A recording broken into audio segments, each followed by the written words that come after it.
दर्शकों, आपका स्वागत है हमारे YouTube चैनल देवज्ञ वैष्णवी में। आपको पता होना चाहिए कि करवा चौथ इस वर्ष करवा चौथ का त्यौहार 20 अक्टूबर 2024 को मनाया जाएगा।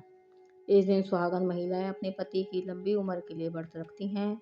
चंद्रमा को अर्घ्य देकर व्रत खोलती हैं। करवा चौथ के दिन आप भगवान शिव, माता पार्वती, भगवान कार्तिकेय और भगवान गणेश जी की पूजा की जाती है। करवा चौथ की जो पूजा होती है वो माता पार्वती की ही होती है।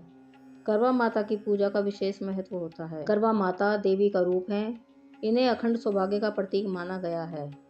यह व्रत मुख्य रूप से माता पार्वती को समर्पित होता है।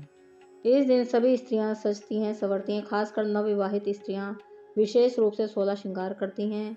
यह उनके लिए सौभाग्य का प्रतीक माना गया है। पूजा की शुरुआत किसी साफ सुथरी जगह पर स्थापित करें। चौकी स्थापित करें, पर लाल कपड़ा या पीला कपड़ा बिछाएं। उस पर चौकी पर भगवान शिव, माता पार्वती, गणेश जी और करवा माता की तस्वीर या चित्र रखें। आप एक मिट्टी का करवा लें, उसमें चावल, गेहूं, हल्दी भरें। एक मिट्टी के करवे में जल भरें। करवे पर स्वास्तिक बनाएं और उस पर उसके आगे दीपक जलाएं। पूजा के दौरान आप रोली, अक्षत फूल, अगरबत्ती, दीपक, फल और मिठाई आदि अनाजों का प्रयोग कर सकते हैं। सभी सुहागन स्त्रियां करवा चौथ की व्रत कथा अवश्य सुने। कहते हैं इससे व्रत की पवित्रता और संकल्प में वृद्धि होती है। जब शाम को चंद्रमा उदय हो या रात को चंद्रमा उदय हो तो उसे छलनी में से चंद्रमा को देखें और अपने पति की आरती उतारें। इसके बाद चंद्रमा को अर्घ्य दें और पति के हाथ से ही पानी पीकर इस व्रत को खोलें। करवा चौथ की कथा को अलग अलग तरीकों से अलग अलग क्षेत्रों में सुना जाता है, जबकि हालांकि कथा की मूल कहानी एक जैसी ही रहती है, लेकिन सब जगहों के अलग अलग तरीके होते हैं, परंपराएं होती हैं।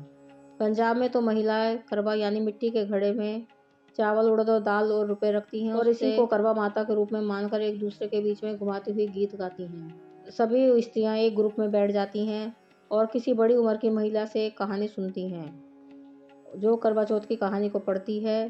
फिर कथा के दौरान महिलाएं एक एक करके करवा को उठाती हैं और अपनी मन्नत मांगती हैं।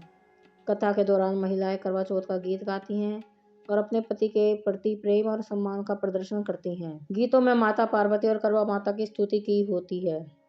यदि घर में कोई भी नहीं है तो खुद महिलाएं अपने आप भी कथा का पाठ कर सकती हैं। पूजा की थाली को सजाएं, जिसमें दीपक, रोली, चावल, मिठाई और छलनी रखें। पूजा के दौरान ये थाली एक दूसरे के सामने रख के कथा सुने।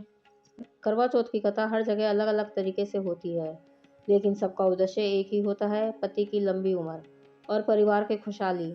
यानी इसी के लिए स्त्रियां अपनी भगवान से प्रार्थना करती हैं, घर में लंबी उम्र, पति की लंबी उम्र और परिवार में खुशहाली बनी रहे।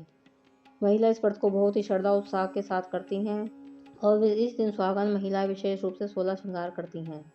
इस दिन पारंपरिक रूप से लाल, गुलाबी, पीले रंग के कपड़े पहनती हैं। यह रंग सौभाग्य और समृद्धि के प्रतीक होते हैं। करवा चौथ के दिन स्त्रियों को लाल रंग का सबसे अधिक कपड़े पहनने चाहिए। सबसे अधिक ये स्त्रियों को पसंद भी होता है। इसके बाद आप गुलाबी रंग की साड़ी, लहंगा, चुन्नी, सूट कुछ भी पहन सकती हैं।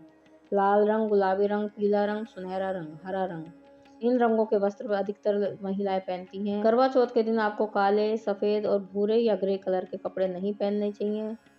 नवविवाहित महिला तो विशेष रूप से लाल रंग या गुलाबी रंग के ही कपड़े पहनती हैं, क्योंकि ये उनके प्रेम और सौभाग्य का प्रतीक है।